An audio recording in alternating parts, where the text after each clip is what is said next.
کبوتر کا آشیانہ۔ کسی باغ میں ایک کبوتر نے اپنا آشیانہ بنایا ہوا تھا، جس میں وہ دن بھر اپنے بچوں کو دانہ چگاتا۔ بچوں کے بال اوپر نکل رہے تھے۔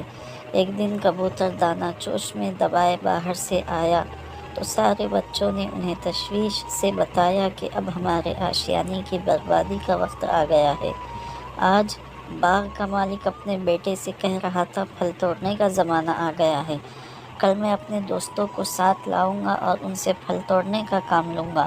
خود میں اپنے بازو کی خرابی کی وجہ سے یہ کام نہ کر سکوں گا۔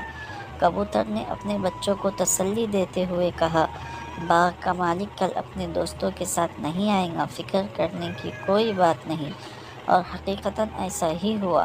باغ کا مالک دوسرے روز اپنے دوستوں کے ساتھ پھل توڑنے نہیں آیا۔ کچھ دنوں بعد باغ کا مالک اپنے بیٹے کے ساتھ باغ میں آیا اور کہنے لگا، میں اس وقت پھل توڑنے نہ آ سکا، لیکن اس مرتبہ میرے دوستوں نے پکا وعدہ کیا ہے، کل وہ ضرور پھل توڑنے باغ آئیں گے۔ کبوتر نے یہ بات بچوں کی زبانی سن کر کہا، گھبراؤ نہیں، باغ کا مالک اب بھی پھل توڑنے نہیں آئے گا، یہ کل بھی گزر جائیں گے۔ اسی طرح دوسرا روز بھی گزر گیا اور باغ کا مالک اور اس کے دوست باغ نہ آئے۔ آخر ایک روز باغ کا مالک اپنے بیٹے کے ساتھ پھر باغ میں آیا اور بولا، میرے دوست تو بس نام کے ہمدرد ہے، ہر بار وعدہ کر کے بھی نہیں آتے۔ اب میں نے فیصلہ کیا ہے کہ ان پر بھروسہ کرنے کی بجائے اپنا کام میں خود کروں گا اور کل باغ سے پھل توڑوں گا۔ کبوتر نے یہ بات سن کر پریشانی سے کہا، بچوں، اب ہمیں اپنا ٹھکانہ کہیں اور تلاش کرنا چاہیے۔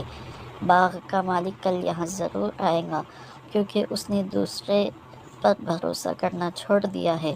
اور اگلے دن باغ کا مالک سچ میں آ گیا، لیکن کبوتر نے اپنا انتظام کر لیا تھا۔